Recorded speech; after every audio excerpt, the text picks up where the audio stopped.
حسین حسین حسین یا حسین حسین حسین. اعوذ باللہ من الشیطان اللعین الرجیم. بسم اللہ الرحمن الرحیم. الحمد للہ رب العالمین والصلاة والسلام علی سیدنا ونبینا وشفیعنا وشفیع المذنبین بالقاسم محمد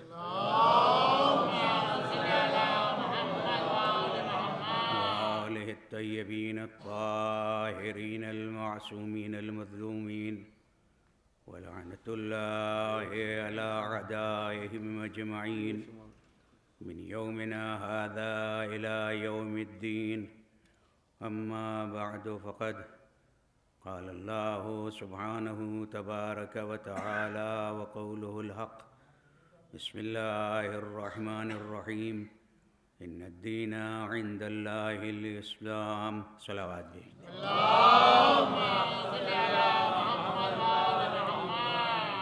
قرآن مجید کے سورہ آل عمران کی 19ویں آیت، جس میں ارشاد رب العزت ہو رہا ہے کہ دین اللہ کے نزدیک اسلام ہے.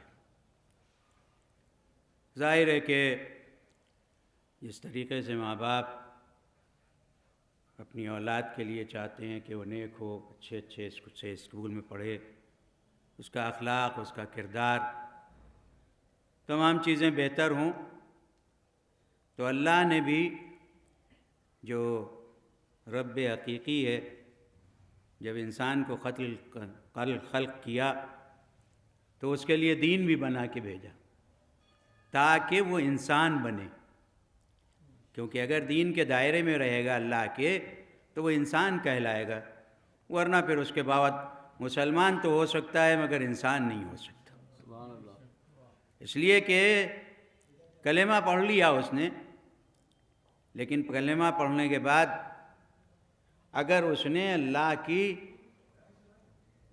بنائے ہوئے دین پر، بتائے ہوئے دین پر عمل نہیں کیا تو ظاہر ہے کہ پھر یہ کبھی بنو امیہ و بنو عباس کے بادشاہوں کی تاریخ اس بات کی گواہ ہے کہ کلمہ پڑھتے تھے، مسلمان کہتے تھے، لیکن ہر برائی بنام اسلام کرتے تھے اور اسی کو دین بنا کے پیش کرنا چاہتے تھے.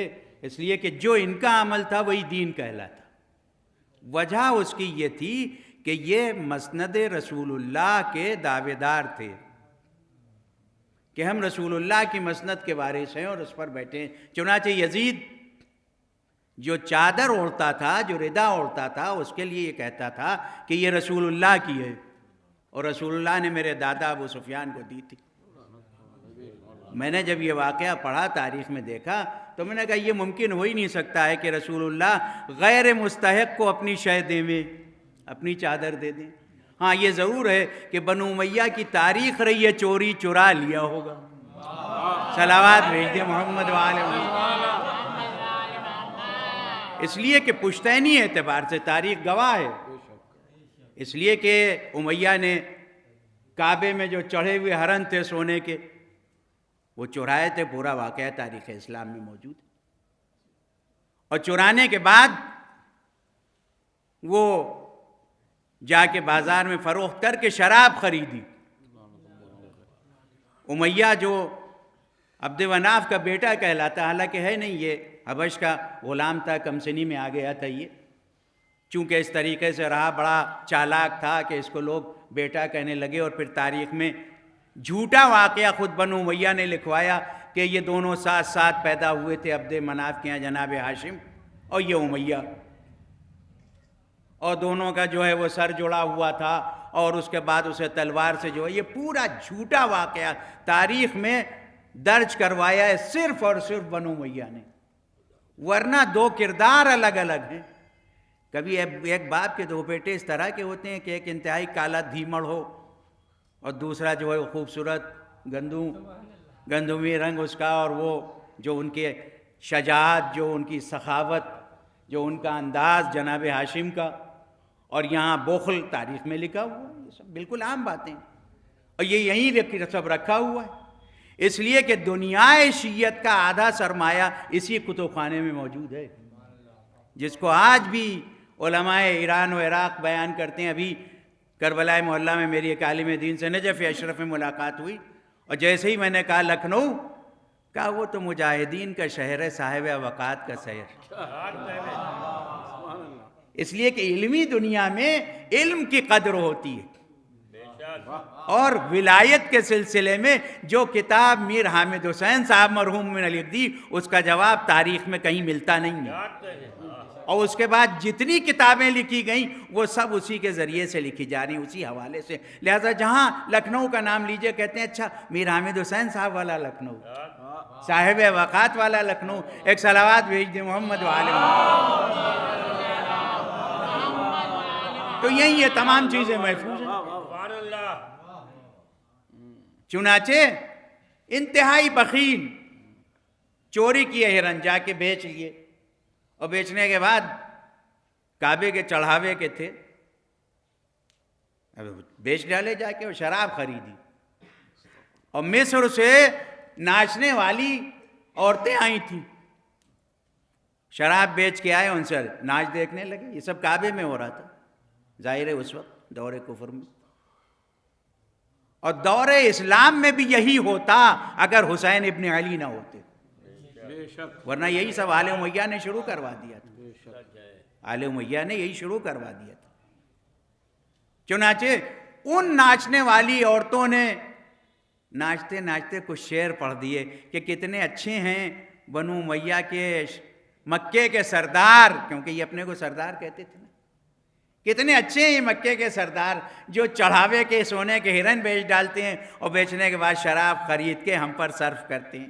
یہ اشعار میں انہوں نے کہی دیا، اس لیے کہ بات جو ہے وہ نکل ہی جاتی، معلوم ہے تاریخ میں واقعہ آ گیا، اس لیے کہ کہاں چھپایا جا سکتا ہے۔ تو ایک طرف یہ کردار ملتا ہے، اور دوسری طرف وہ کردار ملتا ہے کہ اس زمانے میں حج پہ جو حج تھا اس پر آنے والے حاجیوں کے لیے جناب ہاشم، اسی لیے ہاشم کہلاتے ہی تھے کہ روٹیوں کو جو ہے وہ توڑ کے شوربے میں اور کھلایا کرتے تھے، اور پانی کا انتظام نہیں تھا تو چمڑے کے حوض میں سال بھر پانی بھرواتے تھے تاکہ انتظام۔ تو ایک طرف یہ سخاوت، تو ایک باپ کے بیٹوں میں یہ مختلف کردار کیسے ملیں گے؟ لاکھ بگڑ جائے لیکن بگڑ جانے کے بعد کچھ تو جھلک ہوتی ہے باپ کی، وہاں کوئی مسئلہ ہی نہیں ہے، وہاں صرف لوٹنا اور صرف اپنی ذات پر خرچ کرنا۔ اسلام کو تعیش کا ذریعہ بنایا تھا، اسلام کو تعیش کا ذریعہ بنایا تھا۔ چنانچہ یزید کہہ رہا تھا یہ چادر جو ہے، تو انہوں نے بنام رسول، تمام برائیاں جو ہیں وہ بنام خلافت رسول کی جا رہی تھی کہ ہم ان کے جانشین ہیں، ہم ان کے خلیفہ ہیں، لیکن یہ معاملہ کسی حد تک چلتا رہا ہے معاویہ ابن ابی سفیان تک، لیکن یزید کے آتے ہی حسین نے ایسی نقاب نفاق الٹ دی، وہ اسی سے تو آج بے چین ہیں، ورنہ یہ ظاہروں پہ آج حملے کیسے؟ یہ جو آج حملے ہو رہے ہیں، یہ جو آج مخالفت ہو رہی ہے عزاداری کی، اس کی وجہ صرف یہی ہے کہ عزاداری واحد ذریعہ ہے نفاق کے چہروں سے نقاب الٹ دینے کا اور صحیح اسلام دنیا میں بتانے کا۔ صلوات بھیج دیں محمد وآلہ محمد۔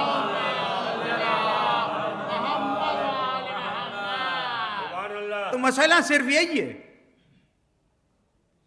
کہ رسول اللہ کے بعد جو تبدیلیاں اسلام میں شروع ہوئی، اور جن تبدیلیوں کو بنام خلافت رسول، جس کا آج مسلمان خمیازہ بھگت رہے ہیں، یہی مسئلہ جو آج چل رہا ہے، یہ صرف اور صرف رسول اللہ کی سنت کی مخالفت کی وجہ سے ہو رہا ہے، سیرت کی مخالفت کی وجہ سے، کہ رسول اللہ کے زمانے میں نہیں تھا، ہم نے کر دیا ہے، آپ کو حق کیا تھا؟ اس لیے کہ اسلام میں کسی تبدیلی کا حق خود رسول اللہ کو نہیں تھا جب تک اللہ اجازت نہ دے دے، جب تک کی طرف سے حکم نہ ہو جائے۔ اور وہاں کیفیت یہ تھی کہ ہم یہ کر رہے ہیں، اور اس عمل کو مسلمان کیسے تھے جو قبول کر رہے تھے، اور آج سارے مسلمان قبول کر رہے ہوتے اگر کربلا کا واقعہ نہ ہو۔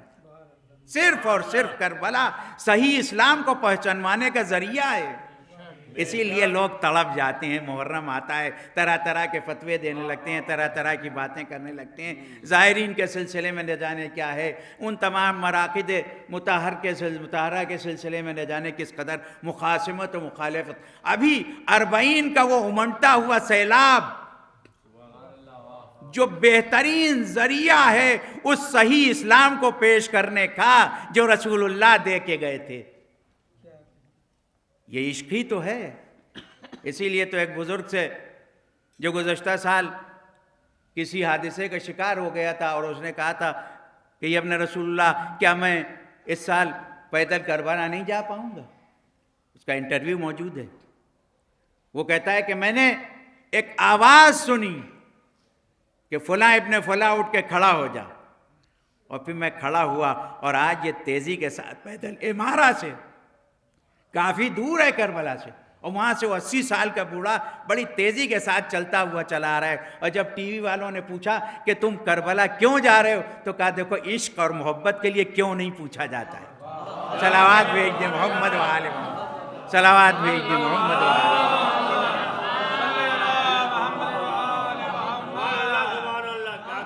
ہالینڈ سے چلی آ رہی ہے عورت، ایک خاتون ہالینڈ سے آ رہی ہے، ان کا انٹرویو موجود ہے میرے پاس، انگریزی میں اس نے انٹرویو دیا، عربی میں اس کا ٹرانسلیشن ہو رہا تھا۔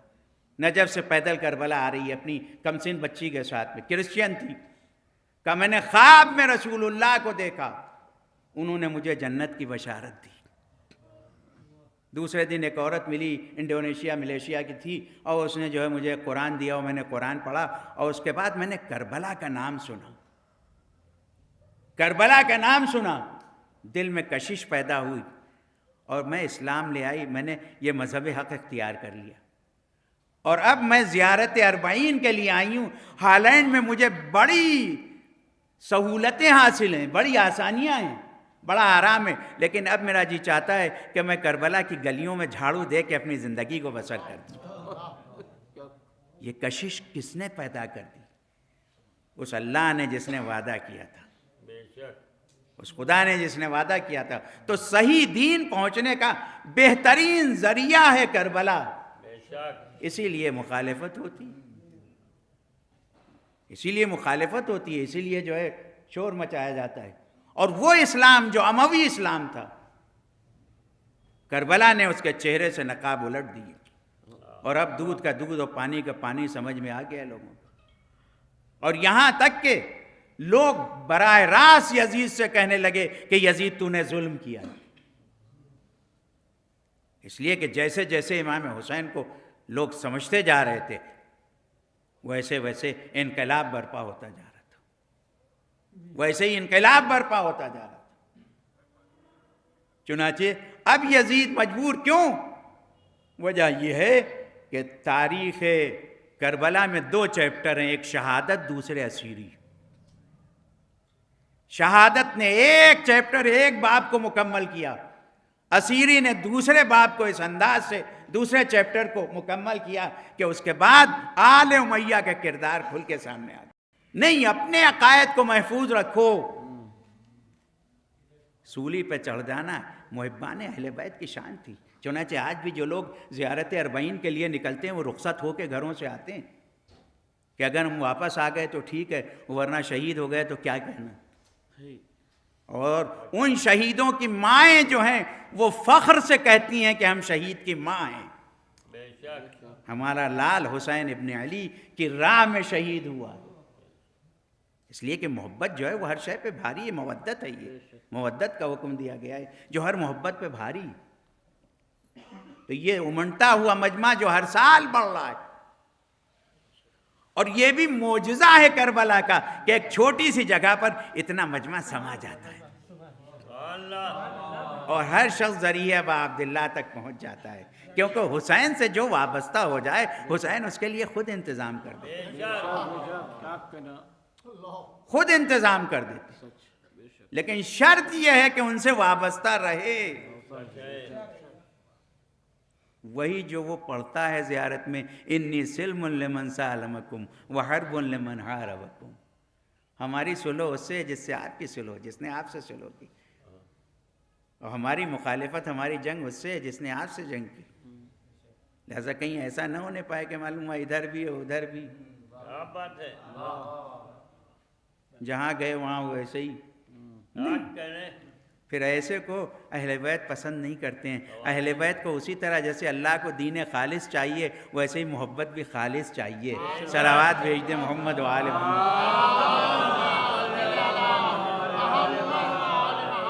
جو ان سے وابستہ ہو۔ لہذا جو تبدیلیاں ہو رہی تھیں اسلام میں، اور آج ہم بھی انہی تبدیلیوں کا شکار ہو جاتے، جو بدلاؤ ہو رہا تھا، لیکن حسین نے اس لیے کہ معاویہ ابن ابی سفیان کی زندگی تک، اور نام لینے میں کوئی حرج نہیں ہے اس لیے کہ عام طور سے نام لیا جاتا ہے، کیوں امیر شام کہیں اور کیوں حاکم شام؟ ایسوں کو کیا امیر کہے جن کا جو خاندانی چور ہوں، جو لٹیرے ہوں، سبحان اللہ سبحان اللہ، زبردستی انہیں القاب سے یاد کیا جاتا ہے۔ اس لیے کہ میں نے تو عربوں میں جو ہے عرب خطبہ صاف صاف نام لیتے ہیں، ایران میں جو ہے خطبہ نام لیتے ہیں، نام لینے میں کوئی حرج بھی نہیں ہے، جس کا جو نام ہوتا ہے وہ لیا ہی جاتا ہے، جس کا جو نام ہوتا ہے وہ لیا ہی جاتا ہے۔ اب یہ کہ اس کا کیریکٹر جیسا ہوتا ہے کیریکٹر کی طرف نظر چلی جاتی ہے، جیسا کردار ہوتا ہے پڑھنے کی ضرورت بھی نہیں ہوتی ہے، بیان کی ضرورت بھی نہیں ہوتی ہے، بلکہ جیسا کیریکٹر ہوتا ہے خود بخود اس کی طرف جو ہے، جیسے ہی کسی نے کہا اعوذ باللہ من الشیطان الرجیم، نام تو اس کا ابلیس ہے لیکن اتنا مشہور ہو گیا ہے کہ فوراً ہی اسی طرف ابلیس کی طرف رک جاتا ہے، اب چاہے وہ جس روپ میں ہو، اس لیے کہ روپ بدلا کرتے ہیں نا،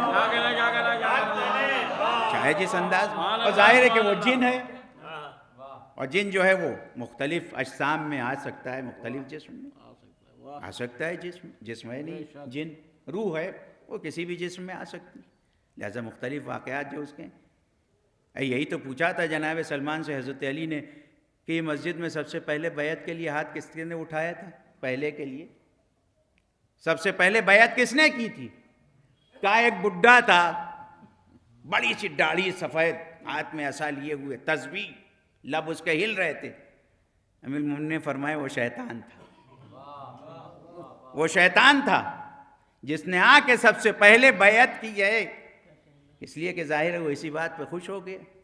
چنانچہ اس صحیح اسلام کو اگر کسی نے پیش کیا تو وہ کربلا میں آ کے حسین ابن علی، ورنہ جو بدلاؤ رسول اللہ کے بعد سے شروع ہوا ہے اور شام کے تک معاویہ ابن ابی سفیان کے دور تک، لیکن حسین ابن علی اس وقت تک یہی کہتے رہے کہ میں اپنے بھائی کی سے جو ہونے والی صلح ہے اس پر باقی ہوں، اگرچہ ادھر سے بہت زیادہ جو ہے وہ سب سے زیادہ صلح کو کہ شرائط کو توڑا جا رہا تھا وہ توڑا گیا، یہاں تک کہ یزید کو نامزد کیا خلافت کے لیے آپ نے۔ لیکن حسین اس وقت تک، یہاں تک کہ امام حسن کی علیہ السلام کی شہادت کے بعد لوگوں نے آنا شروع کیا اور امام حسین سے گزارش کی کہ آپ انقلاب لائیے اور آپ قیام کیجئے اپنے حق کے لیے، تو امام نے یہی فرمایا کہ نہیں، میں اپنے بھائی سے ہونے والی صلح پہ باقی ہوں۔ اور پھر اس سلسلے میں لوگ تعزیت کے لیے آ رہے تھے، مگر اتنا شریر تھا مروان ابن حکم کہ اس نے ولید ابن عتبہ جو گورنر مدینہ تھا اس سے آ کے کہا کہ حسین لوگوں کو جمع کر رہے ہیں، انقلاب کے لیے ہتھیار جمع کر رہے ہیں۔ ولید نے خط لکھا معاویہ ابن ابی سفیان کو اور تمام یہ باتیں لکھیں، تو ادھر سے ایک بڑا دھمکی آمیز خط آیا کہ حسین ابن علی، میں نہیں چاہتا ہوں کہ آپ سے تعلقات بگاڑوں اور ایسی کوئی کیفیت ہو میرے ذریعے سے کہ جس کی وجہ سے آپ کو تکلیف پہنچے، اور بہت ہی مفصل خط لکھا، تاریخ میں وہ ہے۔ امام نے ارشاد فرمایا، ایک خط کا جواب اس کے دیا اور دیکھنے کے بعد کہا کہ دیکھو میں دھمکیوں سے خائف ہونے والا نہیں ہوں، اور یہ باتیں جو تمہیں لکھی گئی ہیں غلط ہے، سراسر ہے، غلط ہیں، لیکن اس کے باوجود امام کے گھر پہ پہرا لگوا دیا گیا تھا، ملنے والوں کو دیکھا جاتا تھا کہ کون لوگ مل رہے ہیں۔ ایسے عالم میں بھی حسین ابن علی خاموش تھے، لیکن جب اتنی تبدیلیاں ہوئیں کہ اب یزید حاکم بنا اور پھر بیعت کا مطالبہ کیا، اب اگر حسین بیعت کر لیں تو پورا اسلام یزید کے سپرد ہو جائے گا، تمام انبیاء کی خدمات، تمام مسائل ختم ہو جائیں گے۔ اور یہ جو کہا جاتا ہے کہ امام نے ارشاد فرمایا کہ میرا جیسا یزید کی بیعت، اے حسین کسی کی بیعت کرنے کے لیے پیدا ہی نہیں ہوئے تھے، اور یہیں سے یہ بات بھی ثابت ہو جاتی ہے کہ جب حسین نے یزید کی بیعت نہیں کی تو حسین کے بابا کیا کسی کی بیعت کریں گے؟ جو تاریخ میں جھوٹے واقعات لکھے ہوئے ہیں کہ کسی کی بیعت کر لی، علی بھلا بیعت کریں گے؟ اس لیے کہ وہ یزید سے بدتر تھے، کیونکہ بنیاد تو انہوں نے رکھی۔ اسی لیے تو زیارت عاشورہ میں کہا جاتا ہے من اسس اساس الظلم، جس نے ظلم کی بنیاد رکھی ہے۔ تو جنہوں نے بنیاد رکھی ہے ان ناموں کو تو دیکھا جا سکتا ہے تاریخ میں۔ یزید تو ایک پکڑ میں آ گیا اتفاق سے، یزید اپنے جرائم کی وجہ سے گرفت میں آ گیا، اور اسی لیے لوگ کہتے ہیں کہ اب ان واقعات کو بیان کرنے کا فائدہ کیا ہے، کیونکہ ادھر یزید کا واقعہ بیان کیا، یزید کو کس نے خلیفہ بنایا؟ کا باپ نے، اس کے باپ کو کس نے بنایا تھا گورنر، اور اتنی مضبوطی کس نے دی تھی؟ اب بات وہاں تک پہنچ جائے گی، معلوم ہوا کہ اصل مسئلہ وہاں پہنچ رہا ہے۔ اسی لیے یزید کے کردار کی پردہ پوشی کے لیے آج لکھا ہے، بہت سے لوگ لکھ رہے ہیں کہ وہ تو بڑا عبادت گزار تھا، نماز شب پڑھتا تھا، کیونکہ نماز کا دھوکہ دے کے لوگوں کو جو ہے وہ بہکایا جا سکتا ہے نا، لوگوں پہ نماز کا بڑا اثر ہوتا ہے، اسی لیے عزاداری کے مقابلے پہ نماز لاتے ہیں۔ ماتم داروں کے لیے یہی تو مشہور کرتے ہیں، اے صاحب رات بھر ماتم کرتے ہیں، صبح کو نماز نہیں پڑھتے، مانتا ہے سی کیمرے لگائے ہوئے ہیں اور ہر ایک کو دیکھ رہے ہیں، اور دیکھتے دیکھتے یہ خود اپنی نماز قضا کر دیتے ہیں۔ صلوات بھیجتے محمد وعلیہ۔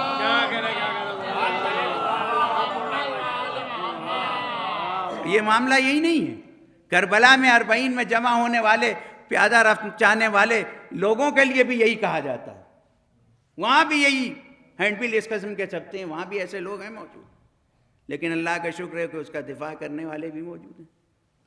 اب کی ایک چینل پہ آیا کہ عزاداری میں عزاداروں کی تہذیب سکھانا چاہیے اور ان کی اصلاح ہونا چاہیے، فوراً ہی میرے پاس انٹرویو ہے، ایک خطیب نے اس کا جواب دیا، بڑے اچھے انداز میں پڑھا، کہا عزاداروں کی اصلاح سے پہلے خود اپنی اصلاح کرو، انہیں تہذیب سکھانے سے پہلے خود اپنی تہذیب درست کر لو، تمہیں حق کیا ہے اعتراض کرنے کا، تم ہو کون؟ یہی الفاظ ہیں خطیب کی، عربی لینگویج کے خطیب ہیں، بڑے اچھے انداز میں انہوں نے اس بات کو انہوں نے کہا عزاداری جو کرتا ہے وہ خود بخود تہذیب یافتہ ہوتا ہے،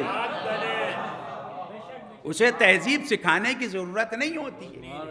تو اس قسم کے مختلف نظریات، مختلف چیزیں، مختلف باتیں خود ہماری طرف سے آ رہی ہیں، افسوس اس کا ہوتا ہے، غیروں کی بات تو جانے۔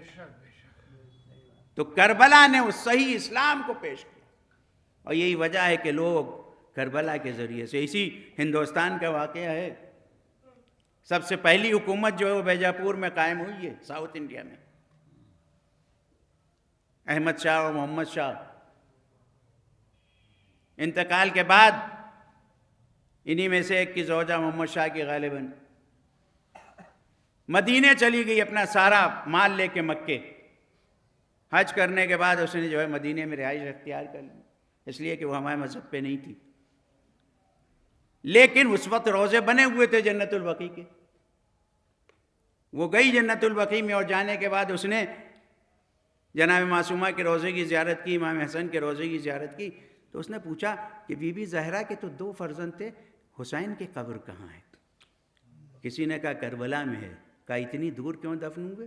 پورا واقعہ کربلا اسے بتا دیا، فوراً ہی جو مال بچا تھا وہ اپنا سمیٹ کے کربلا کے لیے چل دی، اور مذہب حق کو اس نے اختیار کر لیا، اور اپنی زندگی بسر کرنے کے لیے اس نے کربلا ہی میں رہنے کا ارادہ کہ ایک رات شب میں سید الشہداء کو خواب میں دیکھا، وہ فرما رہے تھے تیرا بیٹا منتظر ہے، ہندوستان واپس چلا جا، میں نے تیری زیارت قبول کر لی، اس لیے کہ جب دل میں محبت آ جاتی ہے تو کشش پیدا ہوتی ہے کربلا کے ذریعے سے، کاش کربلا ہی کے ذریعے سے امت مسلمہ دین اسلام کو پیش کرتی تو وہ حقیقی اسلام سامنے آ جاتا۔ یہی وجہ ہے کہ لوگ آج اعتراضات کرتے ہیں، طرح طرح کے اعتراضات ہوتے ہیں، لیکن ان کی پرواہ نہیں۔ ہر سال ایام اعزاء آتے ہیں، آنے کے بعد اسی صورت سے بلکہ جوش اور بڑھ جاتا ہے، جیسے جیسے اعتراضات ہوتے ہیں، جیسے جیسے مسائل ہوتے ہیں۔ حسین ابن علی اپنے خدمت گزاروں کو بہت چاہتے ہیں۔ 400 داستانیں لکھی ہوئی ہیں ایک عالم دین نے امام حسین کے کرامات اور معجزات کی۔ ملا عباس چاوش مازندران کے ایک انجمن کے صاحب بیاض تھے، چھوٹی سی انجمن لے کے کربلا جایا کرتے تھے۔ وہ زمانہ ظاہر ہے اتنی سہولت کا تو تھا نہیں جہازوں کا، تو خچروں کے ذریعے سے، گھوڑوں کے ذریعے سے بہت تھک گئے کربلا پہنچتے پہنچتے۔ کارواں سرا میں جا کے سکونت اختیار کی سوچ رہے تھے کہ آرام کریں، کہ اتنے میں ساتھیوں نے کہا کہ ملا عباس چلو گے نہیں؟ آج شب جمعہ ہے، چلو زیارت تو کر لو۔ یہ آئے، ساتھیوں نے کہا کہ نوحہ تو پڑھ دو، آج شب جمعہ ہے۔ تم وہاں مازندران میں پڑھا کرتے تھے۔ کہا بیاض کھولوں گا، جو نوحہ نکلے گا بس وہی پڑھوں گا۔ بیاض کھولی، حضرت علی اکبر کے حال کا نوحہ تھا۔ نوحہ پڑھا انہوں نے، بڑا گریا ہوا۔ اس کے بعد اپنی قیامگاہ پہ آئے، ابھی سوئے تھے کہ خواب میں دیکھا کہ غلام کہہ رہا ہے کہ آقا تشریف لا رہے ہیں۔ کہا آقا سے جا کے کہہ دو کہ ہم خود آ جائیں گے آپ کی خدمت۔ کہا نہیں، انہوں نے حکم دیا ہے کہ میں خود آؤں گا۔ تھوڑی دیر نہ گزری تھی کہ خواب میں یہ دیکھتے ہیں کہ آقا تشریف لائے۔ ان لوگوں نے چاہا، اپنے ساتھیوں سے کہا تھا کہ تیار ہو جاؤ استقبال کے لیے۔ آقا نے حکم دیا نہیں، تم لوگ بہت تھکے ہوئے ہو، تم بیٹھے رہنا، آرام کرو۔ کس قدر امام حسین چاہتے ہیں اپنے عزاداروں کو۔ یہ کہتے ہیں کہ میں نے خواب میں دیکھا کہ آقا تشریف لائے اور فرمایا کہ میں 3 چیزوں کے لیے تمہارے پاس آیا ہوں۔ ایک تو یہ کہ میں اپنے ہر زائر کی زیارت کرنے خود جاتا ہوں، ملاقات کرنے۔ دوسرے یہ زائر کی خدمت، کس قدر خدمت پسند ہے سید۔ کہا وہ شخص جو مازندران میں امام باڑے کے باہر بیٹھتا ہے اور آنے والی مجلس میں لوگوں کی جوتیاں سیدھی کر کے رکھتا ہے، اس سے میرا سلام کہہ دینا۔ کس قدر اہمیت ہے۔ تیسرے یہ کہ ملا عباس جب تم حرم میں آیا کرو شب جمعہ تو علی اکبر کے حال کا نوحہ نہ پڑھا کرو۔ کہا مولا کیا وجہ ہے؟ کہا میری مادر گرامی آتی ہیں، انہیں غش آ جاتا ہے۔ کس قدر آقا کو پسند ہے خدمت۔ میں کربلا میں بیٹھا ہوا اس مجمع کو اس لیے کہ 8000 انجمنیں تھیں جو زائروں کی خدمتیں کر رہی تھیں۔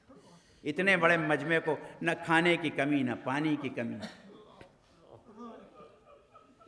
اتنا بڑا مجمع، ہر شے فراوان، ان حالات میں بھی میری حیرت کے انتہا نہیں رہتی ہے کہ جیسے ایئرپورٹ پہ اترے معلوم ہے ڈھیروں پانی کی بوتلیں رکھی ہوئیں، جتنی لے چاہے لے جاؤ۔ میں نے کہا شرم آنا چاہیے سعودی والوں کو کہ حج اور عمرے میں پانی بیچتے ہیں۔ یہی چیزیں تو ہیں جو کھل رہی ہیں لوگوں کو۔ اور ابھی کل جب آ رہا تھا تو پھر میں نے نجف ایئرپورٹ پہ دیکھا کہ پھر بوتلیں اسی طرح سے رکھی ہوئی ہیں کہ جا رہے ہو تو پانی لیتے جاؤ، اس لیے کہ اس کے نام لیے آئے ہو جو پیاسا شہید ہو گیا، اس کا ماتم کرنے آئے ہو جو بھوکا شہید کیا گیا، جو اپنے لاڈلے کے لیے کوزہ آب مانگ رہا تھا، 6 مہینے کے بچے پہ رحم نہ کیا۔ عزیزان گرامی، ماہ سفر کے چند دن رہ گئے، اب رخصت کے دن آنے، راتوں کو آواز آتی ہے۔ کل رات کو بھی جب میں پہنچا تو شب بیداری میں آواز آ رہی تھی، ہر طرف خدا حسین خدا حافظ، ہر طرف سے یہ آوازیں آ رہی ہیں، تازیہ رخصت ہو رہے ہیں، عزادار رخصت کر رہے ہیں، ماتم ہو رہا ہے، خواتین حلقہ باندھ کے رخصت کرتی ہیں تازیہ۔ اور کربلا سے آنے والا بھی ہر شخص یہی کہتا ہے پتہ نہیں زندہ رہیں اگلے سال نہ رہیں۔ لب پہ ہی ہوتا ہے. ایسے حالات میں ایسے کوئی شخص کہیں جانے کی ہمت بھی نہ کرے گا، لیکن عزادار انتہائی عشق کے ساتھ دنیا کے کونے کونے سے چلے آ رہے ہیں. معلوم ہے سڑکوں پہ کمبل اوڑھے ہوئے پڑے ہوئے ہیں، سو رہے ہیں. یہ وہ لوگ ہیں جو 5 اسٹار ہوٹلوں میں رہتے ہیں، معمولی لوگ نہیں. سو رہے ہیں، کوئی پرواہ ہی نہیں، نہ جگہ کی، نہ کھانے کی شکایت، نہ رہنے کی شکایت. جہاں جگہ مل گئی وہاں یہ اتنا بڑا مجمع، اس لیے کہ ہوٹل ناکافی ہیں، جگہ ناکافی ہیں. اتنے ہونے کے باوجود بھی 2 کمبل حرم کی طرف سے مل گئے، ایک بچھا لیا، ایک اوڑھے ہوئے معلوم ہے زیر آسمان سڑک پہ سو رہے ہیں. کیوں؟ یہ عشق ہے، یہ محبت ہے، یہ مودت ہے. یہ دنیا اسی کو دیکھ دیکھ کے پریشان ہو رہی ہے، اس لیے کہ یہ محبت کسی سے ہو ہی نہیں سکتی، اور یہ محبت کسی شرط پہ نہیں ہے. وہ جنت میں بھیج دے میں تو ان کا کرم ہے، ہمارا مطالبہ نہیں ہے. بلکہ حسین اس لائق ہیں کہ ان پر رویا جائے. جس طرح امیر المومنین نے ارشاد فرمایا تھا کہ میں نہ جنت کی لالچ میں نہ دوزخ کے خوف میں سجدہ کرتا ہوں، بلکہ خدا اس لائق ہے کہ اسے سجدہ کیا جائے. تو حسین اس لائق ہیں، علی اس لائق ہیں کہ ان کے فضائل بیان کیے جائیں. حسین اس لائق ہیں کہ ان پر آنسو بہائے جائیں، اسی لیے آنسو نکل آتے ہیں. ادھر نام حسین ہے، بڑا ثواب ہے. ایک صادق آل محمد نے ارشاد فرمایا کہ اگر مکھی کے پر کے برابر بھی آنسو نکل آئے ہم اس کی جنت کے ذمہ دار ہیں. مولا آپ کا کرم ہے، لیکن ہمارا مطالبہ نہیں ہے. اس لیے کہ ہم روتے ہیں ان کی مظلومی پر، روتے ہیں ان اسیروں پر جنہیں کربلا سے کوفے اور کوفے سے شام. امام سجاد سے جب پوچھا سب سے زیادہ مصیبتیں کہاں پڑیں، کہا شام شام شام. اور آج بھی لوگ، اس لیے کہ بہت سے لوگ میرے ساتھیوں میں سے گئے تھے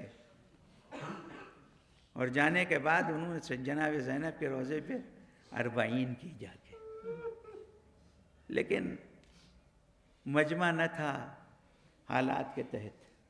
40 کے دن ضرور لبنان سے بہت سے چاہنے والے آ گئے، لیکن 40 کے رات میں بس وہی تھوڑے سے لوگ نظر آ رہے تھے. وہ ماتم کر رہے تھے جناب سکینہ کے روضے. ان حالات میں بھی آپ ملاحظہ فرمائیں، اسے کہتے ہیں عشق. کیونکہ چارٹرڈ جہاز عراق سے جاتے ہیں، اس میں مومنین جاتے ہیں 4 دن کے لیے. چنانچہ 40 انہوں نے جا کے، ان میں سے میرے بعض جاننے والوں نے مجھ سے کہا، میں ایک مجلس پڑھ رہا تھا حرم امام حسین علیہ السلام میں شب جمعہ، مجھ سے کہا ذرا ان لوگوں سے کہہ دیجیے، اس لیے کہ بعض دلوں میں یہ ہے کہ 40 ہم چہلم جو ہے وہ کربلا میں کرتے ہو، بڑا ثواب ہے، بتا دیجیے. میں نے کہا نہیں، وہاں بھی بڑا ثواب ہے، اس لیے کہ ایک بہن کو پرسہ دینے کے لیے جا رہے ہیں، ایک بہن کو چہلم کا پرسہ دینے کے لیے جا رہے ہیں. اس کو پرسہ دینے جا رہے ہیں جس کو پرسہ دینے والے کوئی نہ تھا، بلکہ اگر نام لے کے بھائی پہ بہن کرتی تھی تو شمر کے تازیانے لگتے تھے. اسی لیے تو کہا تھا ایک گھر خالی کروا دے. اور جب مکان خالی ہوا تو جناب زینب کبریٰ نے اس میں پرسہ لینا شروع کیا. تھوڑی دیر نہ گزری تھی کہ آپ نے ارشاد فرمایا، اے سید سجاد یزید سے کہلوا دو کہ سر بھی بھیج دیں. آج جب تابوت نکلتا ہے تو کیا کیفیت ہوتی ہے، ذرا سوچئے. اس وقت جب سر آ رہے ہوں گے تو وہ رسا کی کیا کیفیت ہو رہی ہوگی. لکھا ہوا ہے کہ جب علی اکبر کا سر آیا تو ماں نے لے لیا، قاسم کا سر آیا ام فرما نے لے لیا، لیکن 2 سر آئے قید خانے میں رکھے رہے. کوئی ان سروں کو اپنی آغوش میں لینے والا نہ تھا.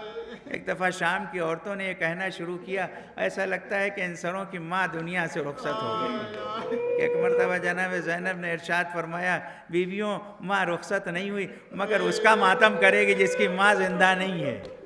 یہ میرے لخت دل ہیں، میرے فرزند ہیں. ماتم ہوتا رہا. اس کے بعد ادھر سے رخصت ہوئے جدھر جناب سکینہ کی قبر ہے. قید خانے میں جانے کے بعد کہا، بی بی سکینہ ہم جا رہے ہیں، کربلا تمہارے دل میں بڑی تمنا تھی، اور چہلم کے دن یہ قافلہ کربلا پہنچا. چہلم کے دن یہی تو یاد آ جاتی ہے زائروں کو، زائروں کو یاد آ جاتا ہے۔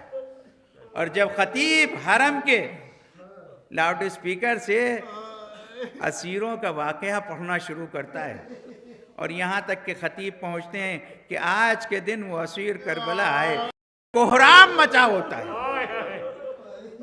ایک کوہرام اس لیے کہ سال بھر کے بعد کیا کیفیت تھی جس وقت مائیں اپنے فرزندوں کی قبر پہ آئیں، کیا کیفیت تھی جناب زینب جس وقت آئی ہیں امام حسین کی قبر پہ بیٹھ کے بیان کرنا شروع کر دیے کہ بھیا میں قید و بند سے ہو کے آ رہی ہوں، اور اس کے بعد ارشاد فرماتی ہیں کہ بھیا لاڈلی سکینہ کو بڑی تمنا تھی لیکن وہ قید خانہ شام میں سو گئی، اور اس کے بعد ایک مرتبہ ایک گٹھری کو کھولا، ایک سر کو نکالا۔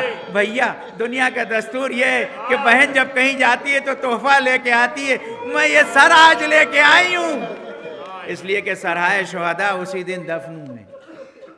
روایت میں 3 دن یا 7 دن تک ماتم ہوتا رہا۔ اسی درمیان میں جناب زینب ارشاد فرماتی ہیں سید سجاد مجھے عباس کی قبر پہ لے چلو۔ جناب عباس کی قبر پہ آئیں جناب زینب، زبان سے کچھ نہ کہا، ایک مرتبہ شانے سے ردا ہٹائی، قبر پہ شانے کو رکھا، اے میرے غیرت دار بھائی ذرا آنکھیں کھولو، بہن کے شانوں میں رسی بندھی تھی، نشان رسی کے پڑے ہوئے، اے میرے بھیا میں تمہیں ہر جگہ یاد کرتی تھی، اے میرے بھیا تمہاری سکینہ شام میں سو گئی۔ وَسَيَعْلَمُ الَّذِينَ ظَلَمُوا أَيُّ مُنقَلَبٍ يَنقَلِبُونَ تَقَبَّلْ مِنَّا